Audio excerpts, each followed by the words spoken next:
folks, it's a privilege being here. I can see that, I guess the lunch must be very good. Those who have eaten lunch, I can assume the lunch is very good. So it's a tribute to Prem, to Cafemutual, for what they have put together, not just the gathering of the most enterprising distributors in the country, but also at a venue that I last visited long before COVID. And I last visited this venue when India's GDP was 2.5 trillion. Just to give you a sense how quickly things move in our country. When I last came to this venue 4 or 5 years ago, we were a $2.5 trillion country, we're now $3.5 trillion country. When I last visited this venue, the Chinese economy was seen as the world's dominant economy. Unicorns was still a word that just about was being heard in India. And the 2019 elections that happened, obviously none of us had heard about COVID. So in the space of the 5 years since I last spoke in this room, the world has changed substantially. This country, the country you and I live in, is the world's 4th largest economy. China is seen as a country. China is seen as a country with more issues than us. Rather than China drawing most of the money, it's India now. It's India now, and it's small firms like us in India. It's small firms like us in India who are at the receiving end of foreign investors' attentions.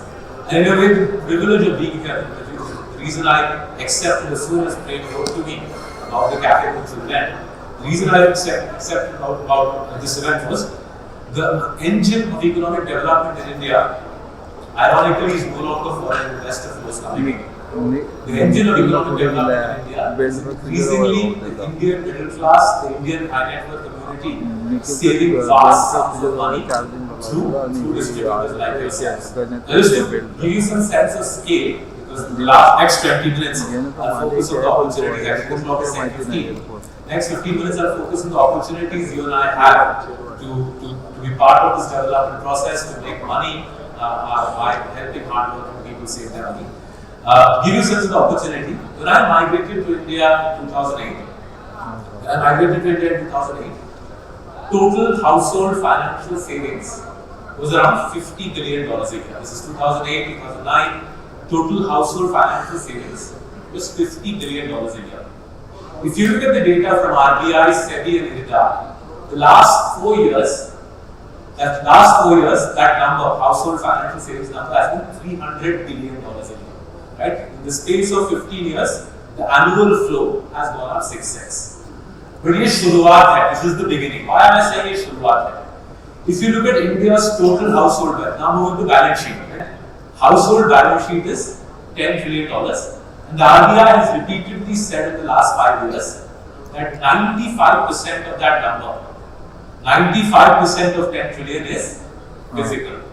Real estate or sona, real estate and gold. Now, as I'm sure you guys are seeing, and we are seeing in Marcellus, typically every year 1% is shifting. 1% is shifting from physical to financial. Why is 1% shifting? Why are wealthy people shifting from real estate to financial assets? I think everybody knows the answer. Barring a few isolated cities, most cities, real estate has given weak returns in the last 7-8 years. The rental yield is all of 2%, and nobody in their right mind, therefore, is buying more land and more flats in Bombay, Bangalore, Delhi, Chennai, or even in, say, Aurangabad, Kolhapur, Saurabh, right? So, as wealthy people shift from physical to financial, 1% of 10 trillion shifts every year. That's roughly 100 billion. And if you multiply that by 10, 1% a year, thus say multiply कीजिए, next 10 years, $1 trillion of savings is heading towards UN. Right? It's never happened before in Indian history. I'm very confident it will happen. The last 4 years of data suggest it will happen. $1 trillion of money hitting the Indian financial system, stock markets, the bond market, the insurance ecosystem, the mutual fund ecosystem. That's a lot of money. All of us are in a boat. All of us are in a sea where the sea will lift the rising. The sea will lift all boats, right? Our PMS बेच रहे हो, MS बेच रहे हो, life insurance बेच रहे हो. It will be a good decade to work in India. However, there's always a however. There's a twist in the story. Not all boats will be lifted by an equal amount. Samundra chad raha hai. Financialization is going to happen, but our reckoning, this is what I see when I travel around India, is it's not going to be equal amounts of wealth creation. Sorry, it's not going to be equal amounts of asset growth. in the entirety of the financial system. Why do I say that? So let's step back and think about it. In the last 10 years, the dominant financial instruments, dominant financial equity market, financial savings asset, the last 10 years has been mutual funds, right? Anybody disagree with that point of view? Last 10 साल में mutual fund सही है, has been the dominant point of view, right? But if you look at the regulatory landscape, I think it's relatively clear that SEBI will squeeze TERs several times over the next 10 years. There was a SEBI TER squeeze 4 years ago. At that time, I was in the Mutual Fund Advisory Committee. Abhi hum nahi hai. I've seen the SEBI consultation paper. But I think TER will keep getting squeezed over the next 10 years. Alongside that, as in America, so in India, the rise of index funds and ETFs, will squeeze the TER available to the distributor community. And I think I'll be very, very surprised if a decade hence, any of you find it worthwhile to be actively selling equity MF products. At the moment, I think you'll be earning a good living from selling equity MF products. 1% distribution commission on equity MF products, I'm sure is the norm for most of you. A decade hence, I'll be astonished if any of you get 1% TER on equity MF products, right? Both from a SEBI perspective and from a market dynamics perspective, what's happened in America will happen in India. America, as you know, over the last 5 years, the majority of equity flows in America have been passive. Our country a decade hence will also be like that, right? So that's the MF challenge. Let's come to life insurance now. I'm sure everybody heard in the budget, life insurance mein kya hua, right? The core story being, the government is very keen, the finance minister is very keen, everybody gets pushed to the simplified tax regime. Once you move to the simplified tax regime, the whole kind of notion of buy this insurance policy to get tax rebate and gradually will go out of the window, right? So life insurance will have a market, there will be term, I think there is a good market for term, but the whole notion of getting tax breaks if you buy a convoluted life insurance product, I think gradually will get suppressed. So two of the main sources of distribution income, which is selling MF, selling life insurance, I believe with a very high degree of certainty, I can tell you, वहाँ पे squeeze आएगा, right? In parallel, as the mainstream products like MF, as life insurance get attacked, in parallel as the mainstream product gets attacked, something else is also happening on the demand side in India. Demand side story is that as our country formalizes, as the government does more and more to squeeze SMEs who evade tax. You heard in the budget, right? FM is saying in the budget that tax collections are growing faster than national income. This happens very rarely in India. Tax collections 17-18% से grow कर रहा है, national income 10-11% से grow कर रहा है. That means the government's tax to GDP ratio is rising, which means SMEs are getting squeezed. How badly squeezed? If you go to the Ministry of Corporate Affairs website, you can see every year officially 8 lakh SMEs are shutting down. Beyond those SMEs who are shutting down, millions of other SMEs are getting squeezed because their profit margins in many cases was tax evasion. That tax evasion, as the scope for tax evasion reduces in a country with GST, in a country with UPI, in a country where all of you are giving data to the taxman on your suppliers' details. As the scope for tax evasion reduces, India's tax to GDP will go up from 12, gradually will creep towards 13 over the next 3-4 years. As that happens, millions of more SMEs will have to shut shop. That market share, the SME market share, is migrating in front of you and me. It's migrating to organized sector. So jewelry mein, you can see a Titan is compounding revenues at 22-23%. Clearly the jewelry sector is not growing at 22-23%. And Asian Paints is growing volumes at 13-14%. I don't think the paint sector is growing volumes at 13-14%. So as you formalize the economy, the engines of wealth creation shift from being millions of small businesses. Remember, 92% of businesses in India have less than 15 workers. 92% of businesses in India have less than 15 workers. Many of them are going to stop creating incremental wealth or income for you and me.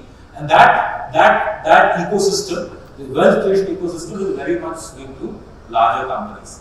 You must have heard us say in many different conferences that 20 large companies today account for 80% of India's profits, up from 30% 15 years ago.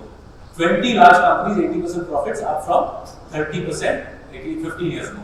If that's the case, and I think this polarization will continue, I don't think any more than 500,000 people in India will be creating serious wealth, right? So the kind of mass wealth story, I think changes. It becomes class wealth story.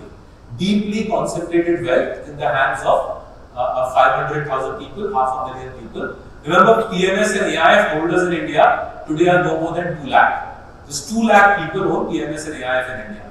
Right? Let's be optimistic. I reckon that 2 lakh becomes closer to 5 lakhs 10 years hence. But the broader story of millions of people participating in the financialization of India, I think that changes because of the way the economy is changing. Right? So we discussed MF ka TER squeeze, we discussed why life insurance is a way to get tax rebates in the yesterday ka story.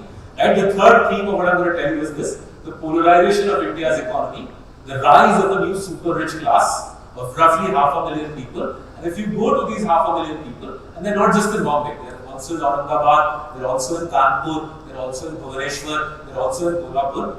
In each of these cities, there's a group of super rich individuals who will say, I want something which is high return, high risk, befitting my status, and that's where I think all of you in this room will get pulled more and more into selling the PMS product and the AIF product. Now let's do some numbers here. Numbers have a resonance with me because numbers tell you a story which even I can't tell. Today, if you add up PMS and AIF corpus, if you add up PMS equity assets, you add up AIF equity assets, you get to 5 lakh crores. Right? That's not too much south of MF pure equity assets. MF ignoring balanced advantage type products. I'm ignoring bonds and I'm ignoring ETFs and tracker funds. PMS and AIF from nowhere in 5 years basically have got to 5 lakh crores of equity assets. अगर आप 10 साल पहले 10 years ago if you had seen this number, I think this number was 10 years ago around 50,000 crores. So in 10 years, PMS and AIF has gone 10x. I'll be astonished if 10 years में it doesn't go another 10x. 10 साल में 10 गुना 50,000 crore था 10 साल पहले. Today it is 5 lakh crores. This number is going to rise as we polarize wealth in our country. Right? And therefore, PMS and AIF becomes the staple product that the genuinely deeply rich Indian family will want. I'm not saying MF or life insurance becomes redundant. It obviously has relevance. For people who earn more modest sums of money, MF and life insurance will have relevance. But because the MF and life insurance product is for the masses, the fee squeeze will be brutal. And that's why, from your perspective, selling those products will be increasingly irrelevant over the next 10 years. You come into the world of PMS and AIF, already 5 lakh crores. In next to no time, I've seen this industry grow up in front of my eyes as the vice chair of APNI. I've seen in the time we've created APNI. We created APNI a year ago, 7 months ago. In that 7 months, 60 more PMSs have been born. There are 392 PMSs in India, up from 340 6 or 7 months ago. So this industry is going to grow in size. People like Marcellus, we will face more competition. More fund managers will leave mutual funds and they will set up PMS and AIF products. Now, there is a challenge. It's not easy, even for us and for you. The challenge is this. When I go to meet people who have historically done MF, they're rich people, 2 crore, 3 crore ka wealth. They're rich people, 2-3 crores in financial assets, probably another couple of crores in land. When I meet these people, I realize that for them, it's a little bit of a leap to go from having 6 different MFs to putting in 50 lakhs in one PMS. Psychologically, they can't take the leap. They just feel a little scared. Right? And I'm talking about small town, high net worth people, or say areas like Andheri, Borivali, Powai, where I live. I'm talking about reasonably affluent people. They have 2-3 crores of financial assets, 2-3 crores of real estate, they have 6 or 7 MFs, but they get a little jittery about writing a 50 lakh check for a PMS or a 1 crore check for a AIF. So we need a transition product. We need to help rich people who have the wherewithal to do PMS and AIF, but we need to help them create a transition gradually without creating extra blood pressure for them. And I think that's where my belief is. That's where these wealth baskets are going to become very popular. Currently, the wealth baskets, this is a small case where just wealth baskets are there. Currently, the wealth baskets are popular with the youngsters. Youngsters who earn, say 3 lakhs at TCS earn kar raha hai. 3 lakhs at TCS and he signs up with the wealth basket for a small sum of money. But I reckon increasingly, wealth baskets give you and me the via media via which to get people who have the wherewithal one day to do PMS. उनको आप 10 लाख 15 लाख का wealth basket बेच के, wealth basket remember is a very simple product. Wealth basket is an advisory product which the client puts in his demat account, and the fund manager gets an advisory fee, the distributor gets the distribution fee, and the broker gets a brokerage commission. It's a simple product. The client takes his demat account, no change in his demat account. He simply pulls the wealth basket into his demat account, and the demat account updates accordingly. From most of the wealth baskets, including us, the flexibility is there. The client might say, Marcellus, your Meritor wealth basket has 40 stocks. I only want 32 of them. I don't want these 8. That flexibility also technology allows, right? This product, the wealth basket product, where the fund manager is in advisory role, the broker is the demat account provider. Distributors are intermediate. The fund manager gets advisory fee, distributor gets distribution fee, and the broker gets his brokerage commission. I think that will also help the brokerage industry find a new leg in life, new lease of life. You would have seen their SEBI study, right? A month ago, SEBI published a study saying 90% of F&O traders make no money. So F&O as a source of ongoing income for brokers, I think will get challenged. Brokers, I know, are very keen to do more wealth baskets. It gives them stable cash equities revenue, which will be good for them, right? So it's in that context I would urge all of you to look at this industry. There are several fund managers providing wealth baskets. Amongst them, we are one of several. Our product is called Meritor Q. You'll see it on the Marcellus website. Very simple product. It simply implements the Marcellus traditional philosophy. This is Marcellus's traditional philosophy implemented in a wealth basket format. Our traditional philosophy is step 1, get corrupt companies out of the picture. As all of you know, there are plenty of naughty companies in our country. Around 40% of the market gets eliminated on forensic accounting. They have coded the forensic accounting into Python. Krishnan joined us from D.V. Shaw, Goldman Sachs, and Morningstar 18 months ago. He began the coding. It took him around a year to write the code, which takes our forensic accounting framework, codes it in Python. That eliminates 40% of the companies. Second step, amongst the remaining companies, those who are clean, look for low leverage. Right? All of us have seen what leverage does to Indian companies. It sends them to NCLT. So look for low leverage companies. Third step, look for low leverage companies which have good ROC. If you don't make ROC, the company doesn't generate returns for the corporate itself. If the corporate doesn't make ROC, then the shareholder is not going to make any money. So one of the bizarre things in Indian investing, I still see fund managers invest in companies with 9, 10, 11% ROC. Company के लिए पैसा बनता है, shareholder का कैसे बनेगा? And the final leg, right? Clean, well-run companies, final leg on price to free cash flow. On price to free cash flow, if they're getting it at reasonable volumes, at reasonable levels of price to free cash flow, ramp up the position size. So we've got 40 such stocks in Meritor Q. The 16-year look back track record is 21% gross of fees, net of fees, and putting dividends back in. Meritor Q does around 20% per annum with very low drawdowns. We would request you to have a look at the Marcellus website and look at the Meritor Q product. But more generally, my submission to all of you will be 10 years hence, PMS and AI will be the dominant corpus in our country's equity ecosystem. All of you, all of us can benefit from it, and I would request you guys to participate in that journey of making wealth for hardworking Indians. Thank you very much for listening to me. Thank you very much for Cafemutual.